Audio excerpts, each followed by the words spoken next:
There's a payphone that's on Pier 7 still to this day, and I use that payphone as my office phone. I literally made a business card and I put the phone number on it. Back then, the payphones would ring, but I would run down the pier and I would literally answer this phone, Elite Valet. When people talk about, oh, what do I want to be when I grow up, like doctor, lawyer, pilot, how did you fall upon, I'm going to create a parking business and service? Like, where did this stem from? Yeah, again, pure luck.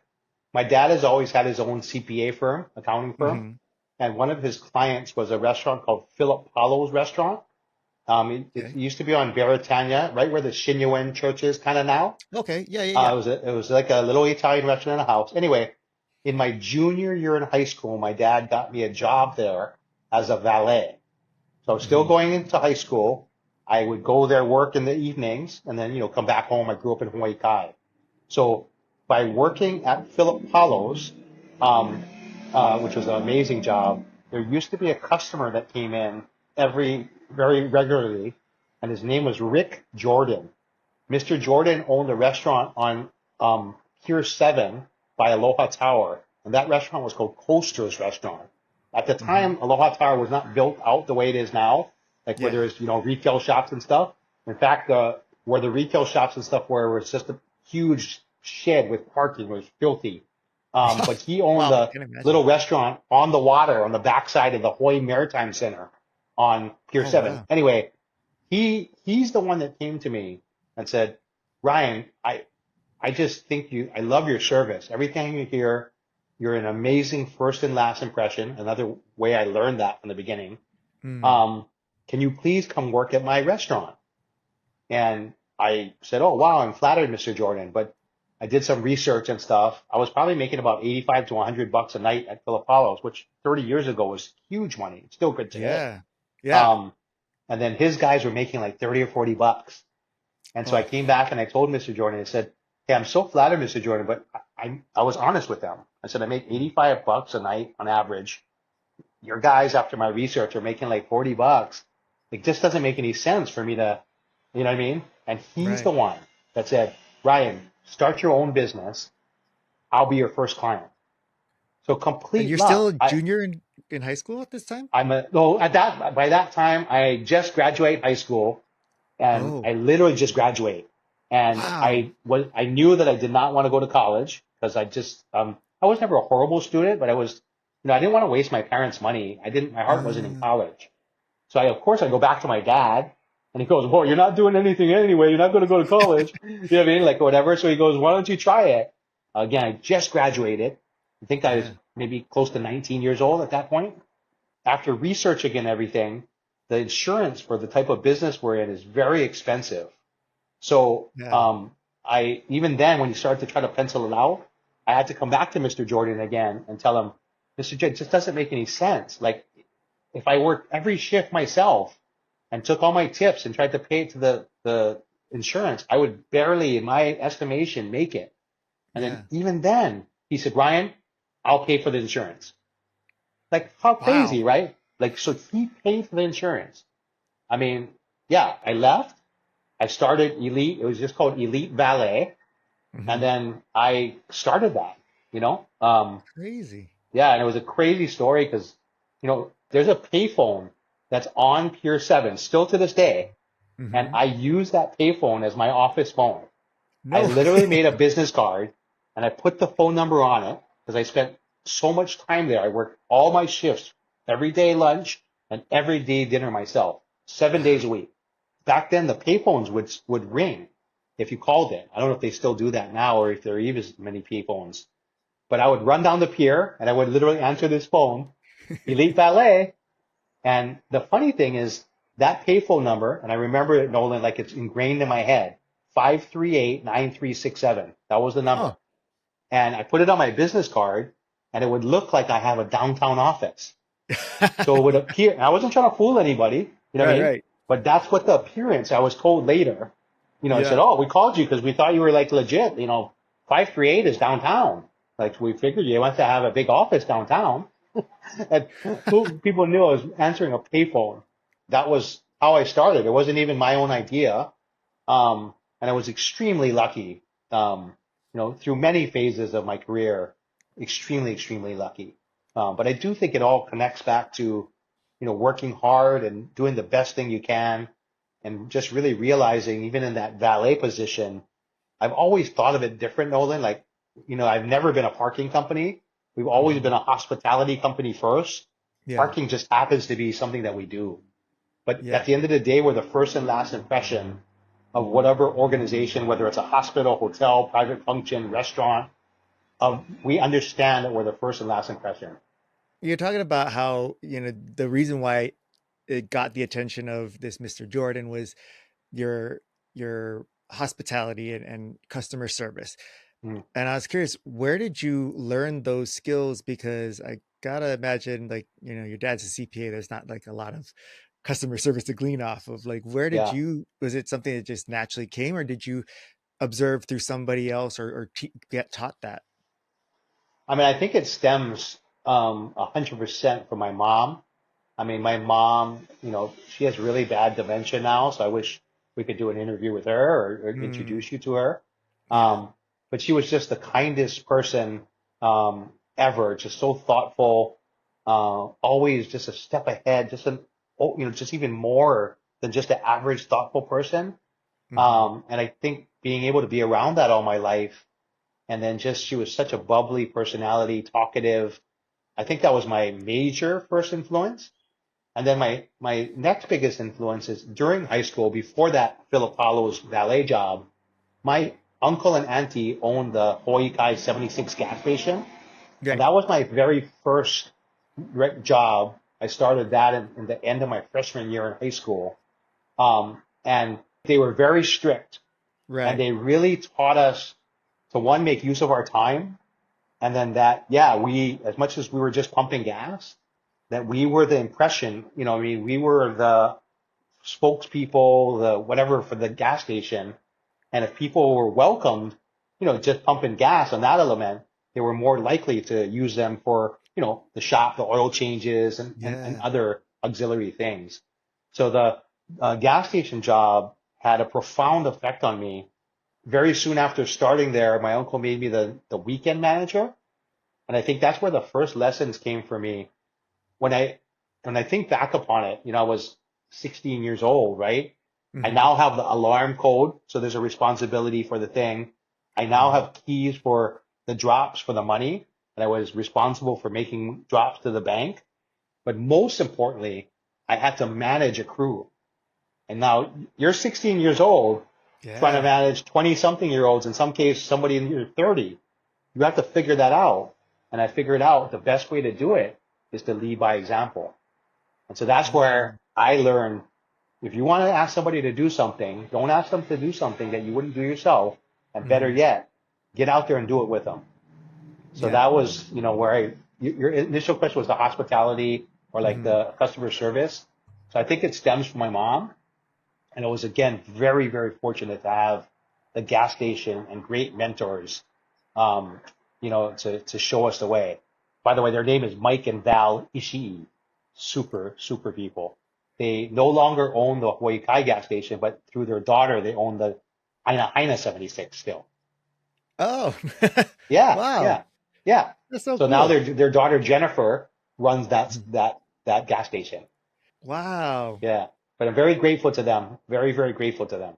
Well, the next thing I wonder then is because, okay, we have you have the background and the inspiration as far as the hospitality and customer service, and you have this work hard ethic. But in order to take it as far as you have, and to want to work this hard, it had to have been more than just I'm doing this for money. Like, what was it about this type of service, or your experience in, parking cars initially for Philippolos, that made you feel like, yes, this is something I want to, because to start your own business is, especially at what, 19, like, Mm. that's that's pretty scary. But for you to have that passion to work so hard at it after you made that decision, what was it about this type of business or industry that really made it where you like, yes, this is what I want to invest my energy and time into? Yeah, if I'm being honest, Nolan, early on when I was like, I started Elite when I was 20, right? Hmm. Um, I definitely was motivated more initially by money. Definitely had the dream of trying to make money while I was sleeping. I used to joke like, Mm. how do I make money while I'm sleeping? But that very quickly got replaced, or I started to understand how happy it made me to show hospitality, and how happy the feedback I would get from the guests if we showed them a good time. Hmm. And then again, it became really apparent to me that I could hopefully build something and help a lot of people. You know what I Hmm. mean? Like just help them, give them opportunity. Um, and I also knew what kind of person I was, the way I was raised. So in addition, I felt like, okay, yeah, I gotta make money, but yeah, this feels really good. And um, I know that if I'm going to engage people, I'm going to do it in a certain manner that's really respectful, and people are going to have fun and feel good and feel a lot of gratification. So I think, again, it was, if I'm being honest, I was motivated by money. I really was. Which Um, makes sense at that age, of course. yeah, right. At 20 years old, you want to make money. Yeah. But definitely it swang very quickly, because I certainly didn't do it over the course of it. I certainly don't do it today, um, Hmm. because of money and the power of being able to help people, especially young people, and influence them in a positive way so that when they are leaders, um, they'll hopefully manage people or their business in a certain way, in a great, kind way. Yeah, that makes me really, really happy. Do you think that joy comes from the way you felt when Mr. Jordan, gave you that opportunity and just wanted to see you succeed, and now you kind of are now you're Mr. Jordan to all of these people that you've touched and hired and given opportunity to? Is that kind of, do you feel like there's that correlation there? It's an interesting question, Nolan. I've never thought of it that way. You're the first person that's ever asked me that too. Really? Because that's like the Yeah. first thing I thought when I hear that. I'm like, oh, it's just like, Hmm. you know, I'd have to think connection. about that one a little bit more. I certainly would think that would have a large, like I said, I've never been asked that before. Mm. You know what I mean? And then along with Mr. Jordan, there was a whole bunch of people in line. Like my second account was Wasabi Bistro. I don't know if you remember that. It's where Sweeties is now, on the Yes. corner of Okay. Kamiki. Yeah, so that was a Japanese restaurant. That was the second account I ever got. Again, my dad was a CPA for that restaurant, but Ah. her name is Kumi Iseki, is the owner. There's still a Wasabi Bistro in Waikiki. So she gave me a shot. Again, super grateful. I had no reputation, Nolan. So, in my opinion, there was no reason for these people to give me a shot, right? And Hmm. then what really put us on the map was Alan Wong's, John Dominus and Alan Wong's. And same thing, when these guys hired us, I had really no reputation, and I was bidding, so to speak, against well-established companies. And for some reason, these proprietors or owners, managers, saw something in me, um, yeah, to give me a shot. I think I got off course. I apologize. And No, no, and they never explained to you like why someone who, like you said, admittedly doesn't have any reputation, and I'm sure too, you're still pretty young, so even yeah, that's a 20 little something. bit Yeah, like, hey, like who's this young yeah, kid?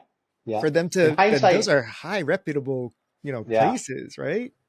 I mean, the So. common theme that I got when I asked that question later was, Ryan, when you sat with you, again, Mhm. in Alan Wong's case, it was really interesting. He sat us together. So there were two other people. Wow. Yeah, at the time, I loved it. Like I just, it's you're young, you're like, kind of Yeah, not cocky, but but confident. to be Yeah. able to talk openly, like he literally had chairs, like they're one, two, three. It was crazy. I never seen anything like that. But the common theme, the answer was, Ryan, like when you spoke of what you were doing, we could truly feel the passion and dedication that we believe that we were going to get from you versus the others. Not that the others were Yeah. bad, but it just was not a comparison. And in the end of the day, and again, this is where I think I learned early, Nolan, the hospitality theme. They would say, we just understood the hospitality that our guest was going to receive from your company, you and your company. So that was kind of a common theme.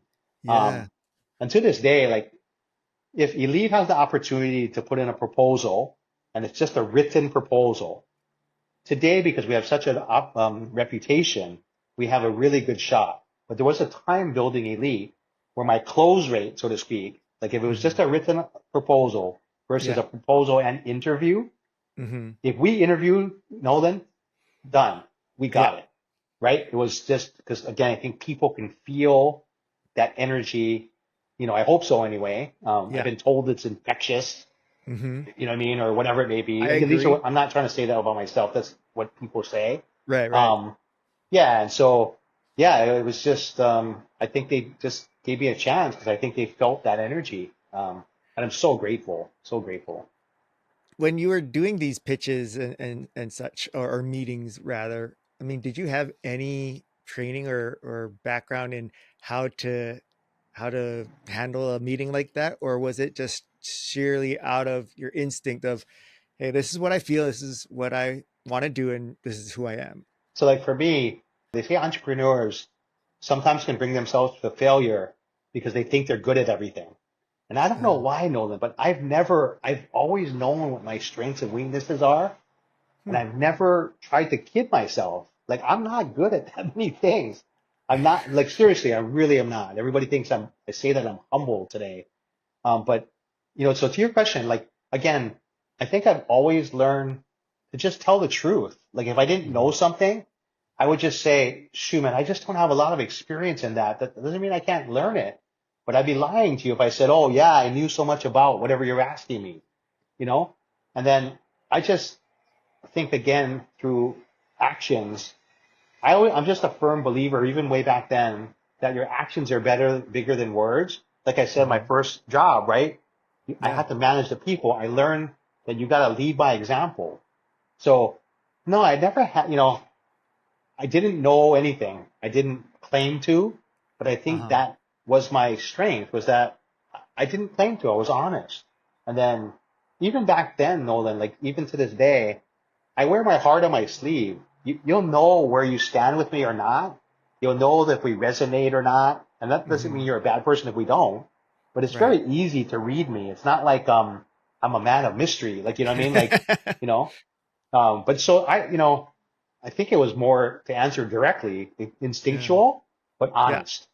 You know what I mean? It's just instinctual and honest. Yeah, that's what I had, that's what I was thinking it probably was, just in what I know of you. And I'm glad that you shared that, because I think that's what I'm starting to really look back at in my experiences. And I used to think, "Oh, I have to learn how to do this, and there's, coaches and techniques of how to, properly conduct a sales call or sales pitch and whatnot." And it never felt comfortable. And I always would tell them, if they would ask, I'd say, I feel like I'm lying, like I'm playing a character. And they're like, no, no, no, you're not lying. You feel it yourself, but you got to do it within these parameters. I'm like, Hmm. it just doesn't feel right. And so I wish I had had the instincts that you did, because, I think that's the way I would have operated as well. I didn't like feeling like I had to twist things around. Like when I didn't know the answers, that it was wrong to say, I don't know. It was, well, let me answer it in this way so that I, Right. Yeah. give you a Yeah. different kind of answer that actually didn't really answer your question, And Yeah. so um, I think it's great for people, especially people who are young in their careers, to hear a story like yours as, hey, this is also a really great way to approach it, because I had never heard that way taught to me until I Yeah. met you. When I pitch Elite, I don't look at it as a pitch. You know what I Yeah. mean? And I do think a lot of young people could take something away from this. I really view it as an opportunity for you. You're giving me to tell you about Elite and ourselves. That's Hmm. simply it. I'm Yeah. not trying to sell you. If it resonates with you and you think we're your group to do the job, then great. But relish the opportunity just to tell you about us and our team, you know, the successes we have and the different things, and also just, you know, the pleasure of meeting that individual, right? It's just a Hmm. wonderful opportunity. And here in Hawaii, it's such a small group. You know what I mean? It's Yeah. you know, you really need to know people or meet people, right? And network. Um, but when you approach it that way, and to your point again, it's not like selling. So like I Right. don't feel like I'm selling Elite. The other thing that really works really, really well for me, and I believe it 100%, is I always tell them, look, if you're obviously considering multiple operators, right? Right. And we all have sent you our resumes, our proposals, and all this, right? But if I could ask of you one thing, if you're considering us, and I hope you do the same to whoever else you're considering, to show up to one of our locations, ask one of the team members, do you like working here at Elite? See the response that you get, the genuine response that you get, negative or positive, right? And then do the same thing to the competitors that you're considering versus us. There's no Yeah. way I could set this up. I have 100 locations. I have no idea where you're going to go at what time. So just go do that. The proof is in the pudding. I believe that in the response that you're going to get. And if you have happy team members, we're in the hospitality business. That's why you're coming to see me. Hmm. That's the experience you're going to have. If you get the associate that says, yeah, such and such company, they're okay. That's Yeah. what you're Yeah. going to get. Yeah. So, you know what I mean? So it's a wonderful tool, right? But Yeah. you got to be able to back it up. Hmm. And I 100% believe right now, Nolan, if you went and came to one of our locations randomly and asked that, I believe in the response that you're going to get. And see, even if I didn't plan on going to test this out, just hearing the confidence and faith that you have in saying that tells me enough about your character and the type of um, the importance that you what you find important as far as your business, but not only that, but how your business is running, which is you really value your team and your people. You 100%. That's and 100% that's credit to beautiful. the team, Yeah. not me. They are the one that's executing it. They're the ones that answering that question, not me. You know what I mean? So that's yeah, Yeah. You're talking about how you credit a lot of this to, you said earlier, I was raised right by my parents. And so I wanted to kind of go back and could you share a little bit about the background of your parents and what it meant to you as far as when you say they raised me right? Like what do you feel were those things that make you feel that way? you're gonna get me emotional, Nolan. It's not going Like to for be a real. I'm it's starting not to going to be a tear talk just thinking without about answering that. No, seriously. yeah. I grew up in Hawaii Kai. I have two other siblings, and we're all 5 years apart. I'm the middle child. So I have a brother who's 5 years older than me and a sister that's 5 years younger than me. 10 Mhm. years between my sister and my older brother. Yeah. My dad has always been self-employed our entire life. So he's always had his own CPA firm. Very smart, very more quiet, more stern, successful guy. Has made a tremendous amount of great decisions in the real estate sector. You know, buying the office building that they first had their own offices in, and then as Mhm. his firm grew, kept that building and then bought another one, kept that building and bought another one. So he Wow. has just done really really well um, financially. So he's been a great mentor to kind of watch. Mhm. His brother, who has since passed away, was a stockbroker and became one of the executive vice presidents of UBS, which is Payne. It used to be called Payne Weber, but it's now called UBS. So I've always had a really good business background. Yeah. Um, and then my mom was always kind of like was the more the matriarch of the home. So my Mhm. mom has had various positions. She started in hospitality, worked at the Elite Hotel for many, many years, and then worked at Kaiser Development, which is the group that built Hawaii Kai way back in the day. And then she was the health nurse at Kohio School for 20 something years. So yeah, just growing up, there was always, dad was always working. So dad wasn't super involved in the day to day. He was Yeah. certainly always there for it. We were home. He was home every night and had dinner on the, table, which nobody does anymore. We had dinner every Yeah. night at the dining room table, which I cherish today. Um, but yeah, it's just, it's just, they were both just wonderful parents, they're just super supportive. I mean, they certainly made you feel like you could do anything in the world. You know what I mean? The world is your oyster. That, what do you want to do? Just apply yourself, do it with these values, and you're going to be good, And it sounds so simple, but I mean, I can't, like, I don't know what else to say about my parents. I mean, they're just wonderful. Like, I mean, we never wanted for anything, Nolan. I mean, like we weren't rich, what I mean, at the time, Hmm. but I don't ever remember feeling like, oh my God, I wish I had this. Or, I Yeah. mean, we had everything and anything that we needed, you know. Hmm. Um, we traveled. I mean, my, um, my grandparents loved to travel. The grandma I talked to you about before. So they took us on trips all the time. I mean, they sent us skiing every spring break for like 14 years straight. I mean, I mean, just lucky, you know what I mean? Um, I get super saddened today because people cannot meet my mom. Hmm. My mom's physical being is still there, but my mom, as mentally and stuff, is completely gone.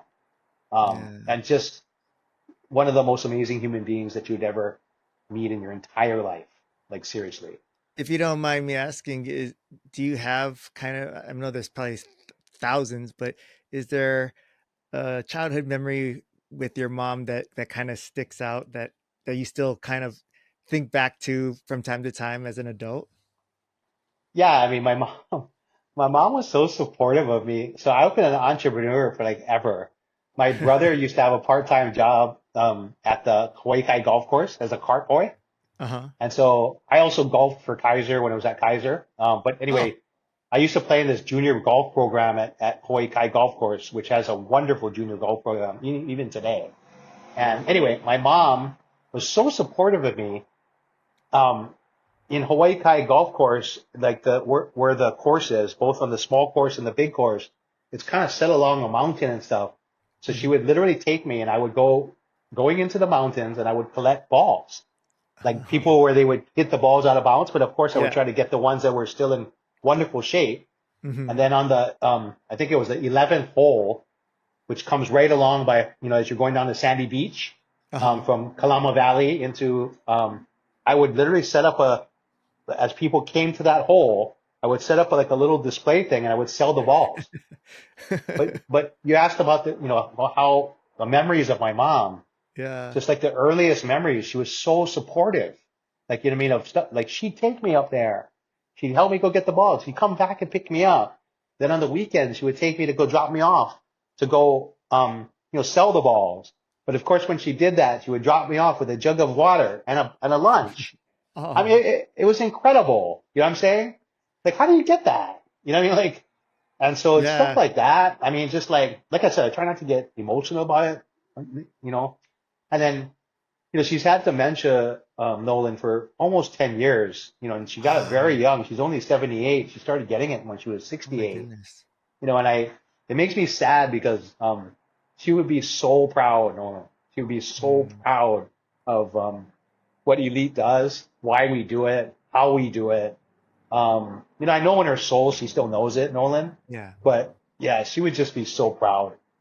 So it just makes me sad that she couldn't share.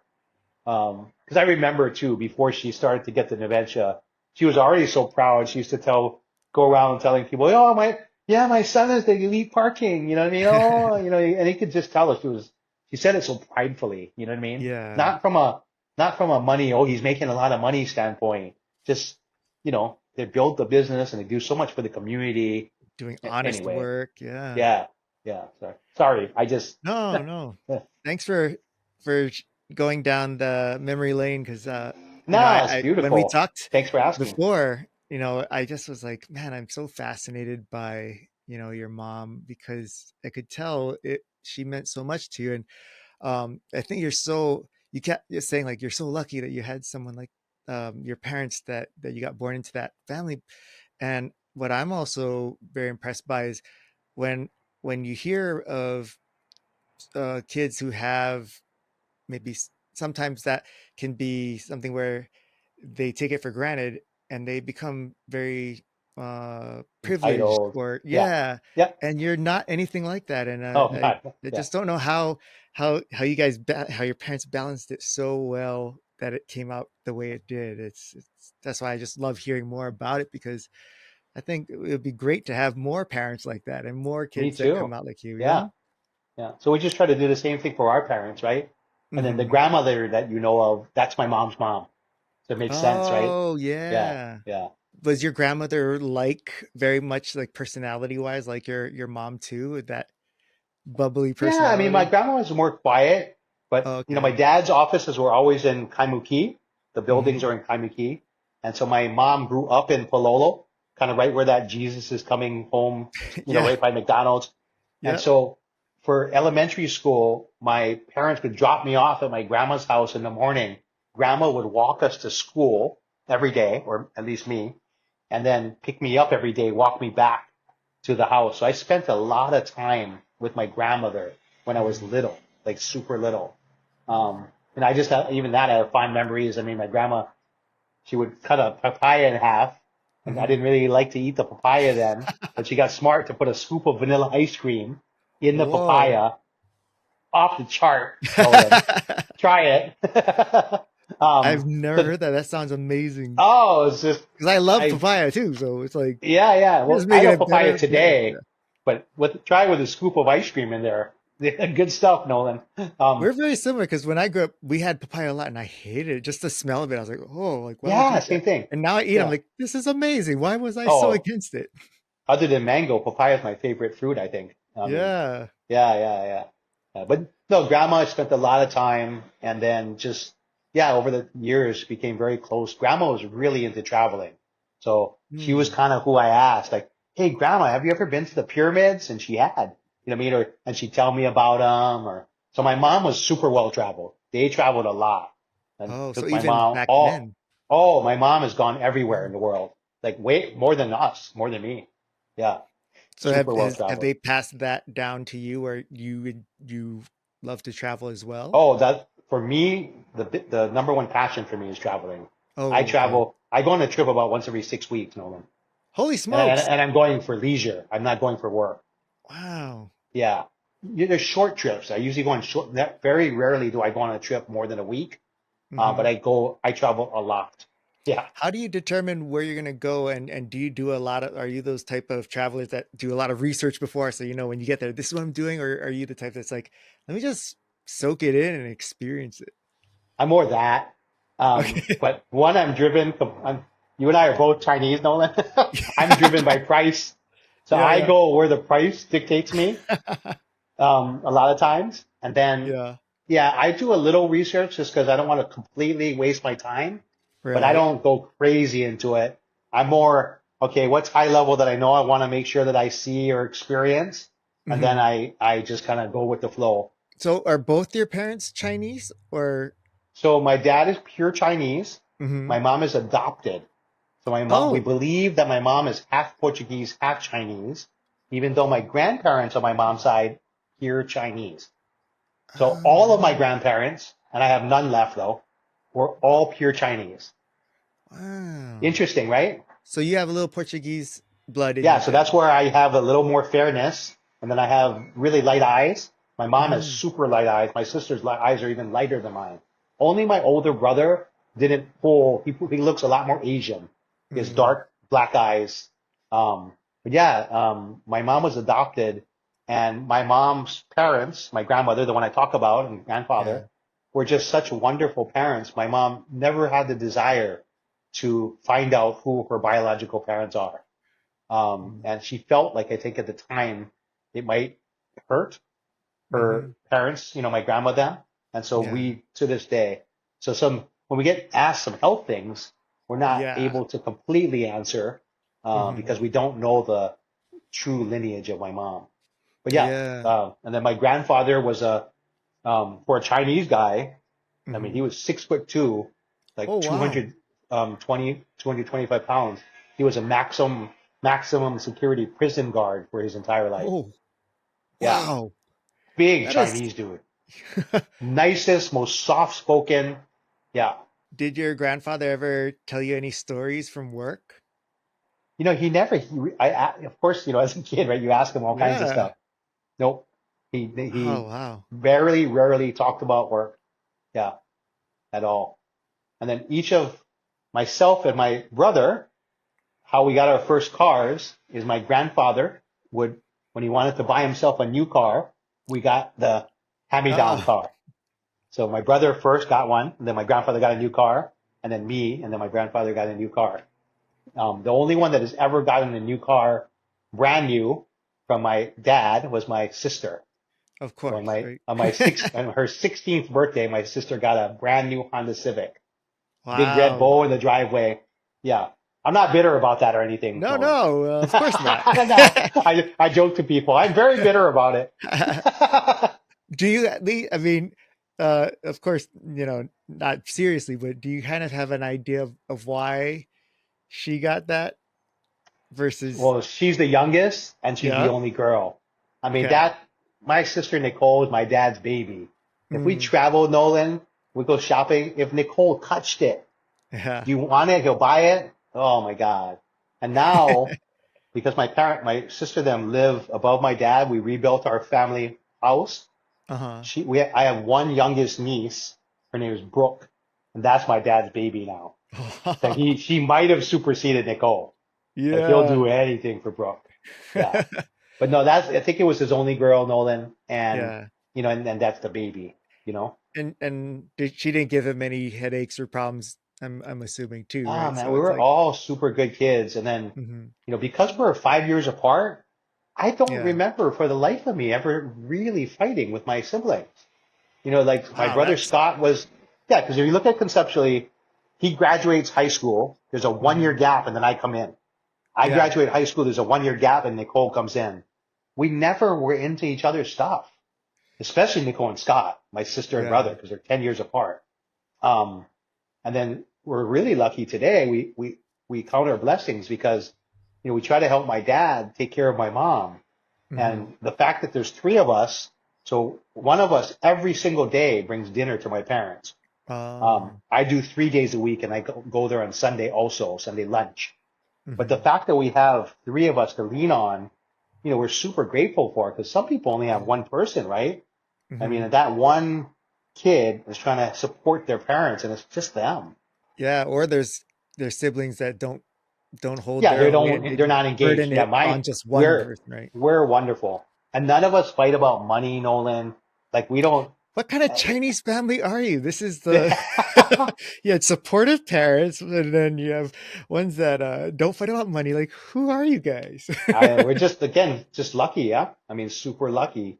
But I think again, it's because the way we were raised. And Yeah. to the point earlier, like I don't know if I remember any of us really wanting for something. You know what I mean? So when you grow up that way, you kind of get conditioned like it's okay, everything's going to be okay. You know what I mean? And You mentioned that your parents were even supportive when you said you had no interest in going to college, which for Chinese family, that's like, oh, what's wrong? I Why know, you dishonor yeah. the family? How was there ever any point where it was like, are you sure, son? Like was there any kind of discomfort around this idea of you not wanting to go to college? Now, you know why I know then, because like I share with you the story about the golf balls. Yeah. So I had that, and then I had a paper route. So like normally a kid has a paper route, right? But I Hmm. had three. So it was Oh. important to me to know that on a daily basis, of all the carriers on the whole island of Oahu, I delivered the most papers per day. I don't know why, Mm. Nolan. I definitely wasn't motivated by money at that point. Um, I think I displayed such an entrepreneurism or just Yeah. a hard work ethic from such a young age. And again, I don't know why, Nolan. I don't think my parents worried about it because I think Hmm. they knew that I just would grind, you know what I mean? Or just, and then I think they saw that I did everything, even at those ages with integrity. You know what I Yeah. mean? Like I never showed up late. And like even to this day, Nolan, I'm usually early. I mean, on time is late to me. You know what I mean?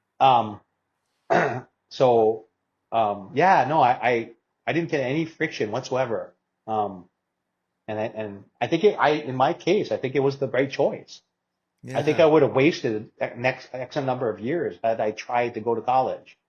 And this allowed you to follow your instincts versus if you go to college, it's probably gonna take you away from your instincts because you feel like Yeah, this is what I yeah. gotta do because I was taught this, right? But I was really lucky, like I shared, right? You know, that like instinctually, yes. But anytime I had a financial question, my dad's a CPA. Yeah, You know what I mean? that's Like, right. I don't got to make an appointment to walk into the office. I mean, I just call dad or show up, right? Ask the Hmm. questions, you know? My uncle was the stockbroker. If I had questions about an investment or something, I could run it by him. I Mm. was just, you know, really, really fortunate to, you know, have these different resources. You're talking about like how you don't know why, but you were always working so hard and stuff. Were you a competitive person growing up? Like, was that maybe part of it? Not super. I mean, because I was never super good at sports. I'm not like gifted athletically. I What don't about when you know. guys play like No. family games or anything? No? I mean, I want to try, but no, I wouldn't call Wow. myself. Yeah, no, I don't know. Yeah, yeah. Because I like you ask a lot of questions. Some of them I've never been asked. Like I don't. Yeah. well, you're like a unicorn to me. So I have all these questions because so when I've met or talked to or heard stories from successful people, it never really resonated with me because their paths didn't feel like it connected with me. Hmm. But it made me feel what it left me feeling was maybe I'm just not going to be a successful person because I don't have these, qualities and whatnot. Um, but one of the things that was told to me from somebody was like, to get this drive or this hunger to want to grind and stuff, you have to hit rock bottom and know what it feels like to come from nothing so that you never want to Hmm. get there. But in your story, it sounds like that wasn't the case. Like you had the No. support. So it's just so mind boggling to me that how are you not a jerk? Like how are you not, like, how did you, you know, I know you keep saying you're lucky, but uh, I think it's really neat that we celebrate the type of person that you're because that just helps people like me who didn't feel comfortable with this. Like, I don't want to hit rock bottom and I don't want to Hmm. be an angry person and Right. like Right. cut over people to get what I want. Like, I just want everybody to be happy and I want to provide value to other people's lives. And can I still be successful that way? And for the longest time, I didn't think that's possible. But meeting you, I'm like, maybe it is possible. I believe it 100%, Nolan. You don't Yeah. have to do that. I mean, maybe again I was lucky enough to find that, but yeah, I don't want to do that either.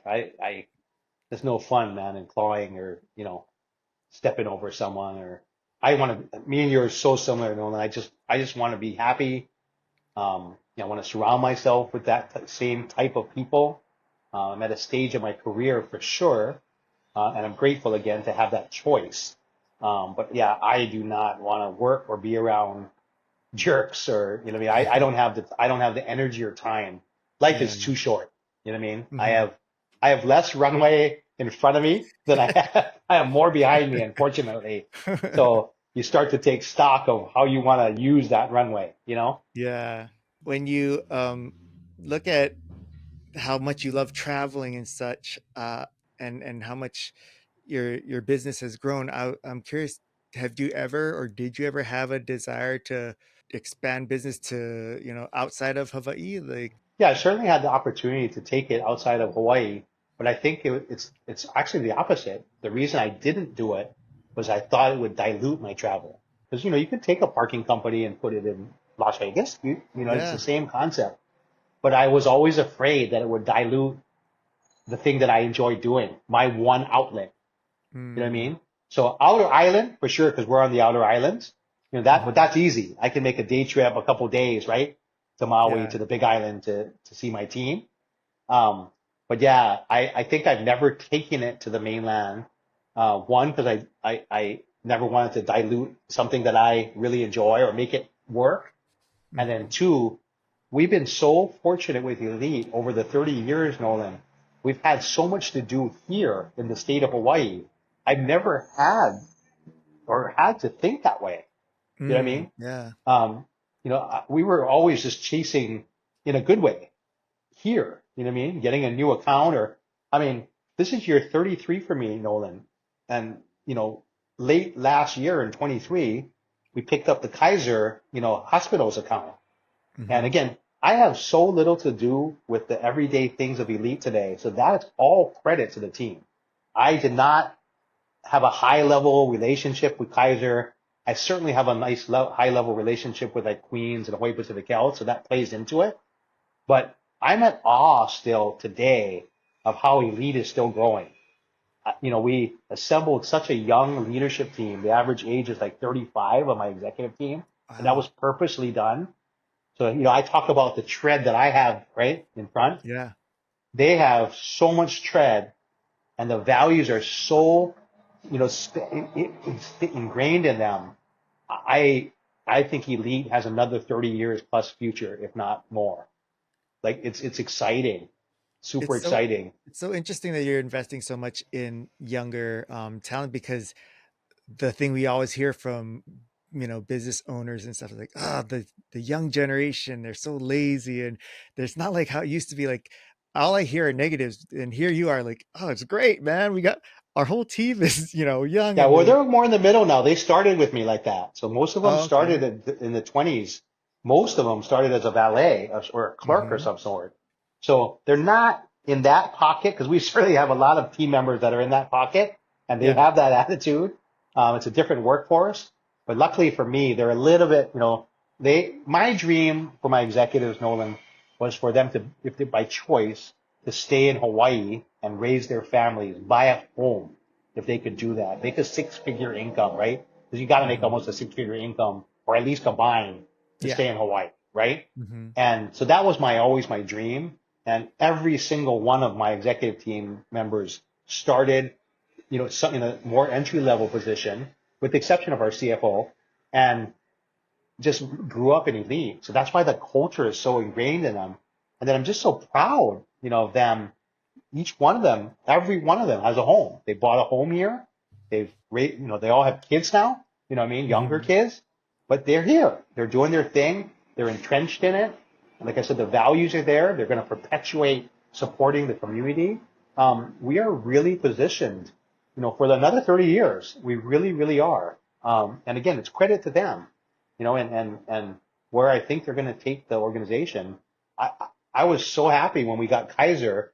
And again, today it's not about the money. You haven't heard me once say about, oh God, we're making so much money, right, Nolan? Yeah. But but the fact that they can continue to grow. I mean, we service now every major hospital in this state, in the state, and Man. it's again giving credit to the team. Like it's so awesome. It's amazing. Kaiser was the last one we didn't have, and they got it. They went and got it. You know what I mean? Just yeah, I'm speechless. Like it's just super, super proud of them.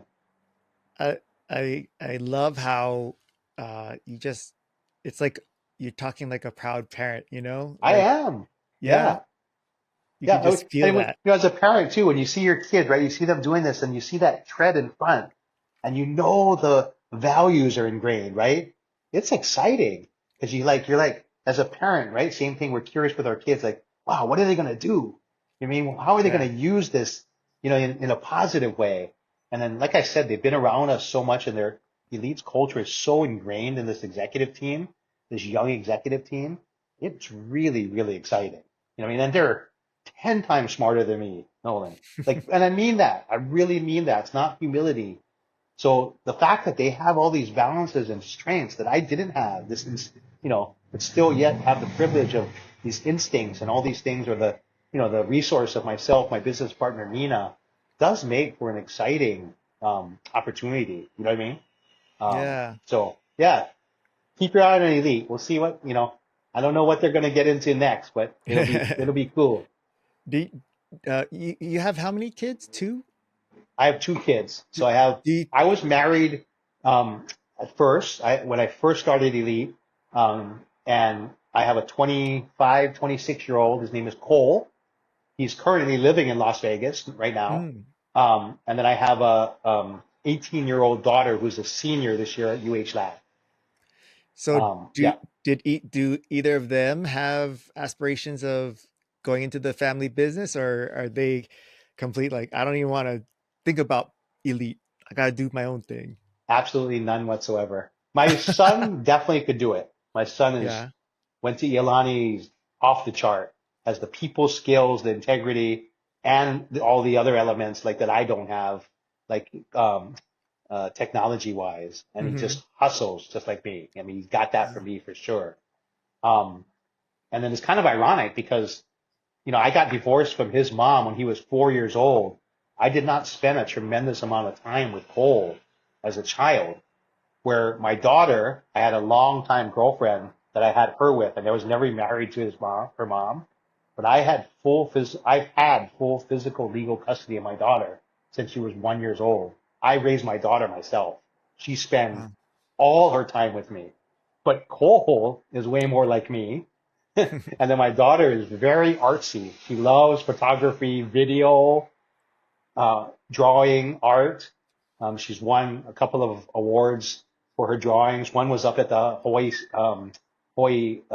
State Museum recently. Wow. Um, but so much different. She's super laid back, almost slow moving. I joke to her, she's like a sloth. Um, so different, but yet she spent way more time with me than Cole. It's really interesting. Yeah. Uh, So Is it easier or harder for you to kind of relate and connect with her because she's so different from you? Or is it actually a good thing because it's like, opposites, no, it's kind of hard for a me. oh. Yeah, I would, yeah. I mean, I like that's why I said later I got to pick up my daughter first. So I relish the fact that she'll still allow me or, to Mm, pick her up and we spend that time, even if it's just in the car talking about certain things. But yeah, I'm not artsy in any way, shape, or form. I told you earlier, I don't even take pictures, right? Like, yeah. so it's tough, but again, the good news with both of my kids, I believe they have the values that I was raised with. Yeah. My daughter for sure, and my son, yeah, they both are going to treat people a certain way and care. My daughter is very thoughtful like me, very, very generous. Yeah, so I'm proud of them. I think they're going to be good, um, human beings. Yeah. Just knowing the pedigree of your family, I have no doubt that they're going to be doing some really impactful things. And speaking of your daughter, I promised you that we'd get off of this early enough for you to pick her up, and I lied. I'm like so far beyond that time. Are So, we? yeah. Oh, okay. um, No, we're good. We're I'll, good. Three. Yeah. I'll let you go. But before I do, I think it's just so important that have we learn from people like yourself that in a time where there's so much high opinions about like I mentioned, if you aren't suffering you're not going to be successful, and especially uh in this day and age, hospitality I feel like is losing its grip, and when I go to the stores or even just in meeting people on the streets, and it's not as strong as it used to be. So I want to try to infuse that back and bring that back up. And you're the type of person who we could learn from because you're doing it. What would you say is the thing that if you could bottle it up and give it to people here in Hawaii that would help make that happen? Is it like a philosophy? Is it an experience? Is it a feeling? What is it that you think could make that switch for people to start bringing that back in, that spirit of aloha? I think it's just again so simple. Just treat people the way you want to be treated yourself, and try to focus in your heart on, what makes it happy, right? Like the joy that Mm, your heart will have by helping people, you mean, or just yeah. looking out for people. And that can mean, such a different definition to each person. I, I, for a little while, I was using this slogan with my employees, and you got to remember, my team members we're about 95% men, and the Hmm. average age is maybe 20 something years old. So I would Yeah. use this saying. I said, look, at our company meetings, figure out, or let's take a pause and let's ask each individual yourself. You don't have to, we're not going to write this down. This is a private thing, but I want you to seriously think about this. And I want you to think about what makes your heart sing. Okay? Hmm. I let everybody pause, and everybody's going to have a different answer, right? Right. And so I would ask some, does anybody want to share? And so I remember one younger man, kind of macho guy, big guy, he says, similar to me, he said, I really like talking to and spending time with my grandmother. So Mm. I said, look, I know this is a parking meeting, whatever, whatever, but I said, whatever your guys answer, right? In this case, Keola, your answer is your grandma. You guys need to make the time to do more or spend more time doing things that make your heart sing. If it's surfing, whatever it is, you need to Hmm. figure it out and you need to get a life balance to do it. So in Keola's case, thank you for volunteering, Keola. I hope when you leave this place, you're going to call your grandma and you're going to Hmm. tell your grandma maybe about this exercise or how much you love her, right? And again, I'm addressing the group.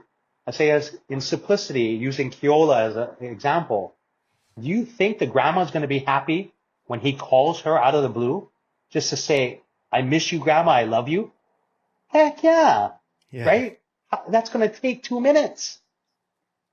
Not only, most importantly, is the grandma going to be happy, but how is Keola going to feel? Hmm. His heart singing.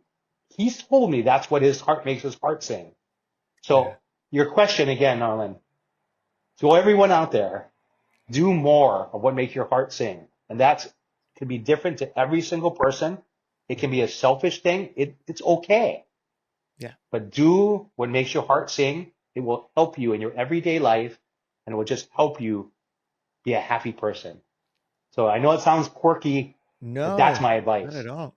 It makes so Yeah. much sense to me because, they say like happy wife, happy life, right? So it's kind of the Yeah. same thing. Like if Yeah. your heart isn't full, it's not singing, how are you gonna, make others Yeah. feel good, Yeah. right? So it's almost like those Care Bears. You gotta shine the Yeah. like love, right? But if you don't have Yeah. anything in there, there's nothing gonna come out. So I've I been love accused that. of being one of those trolls, those trolls world. Yeah, yeah, Same yeah, thing, right? They're all happy, right? yeah. Yeah. Like,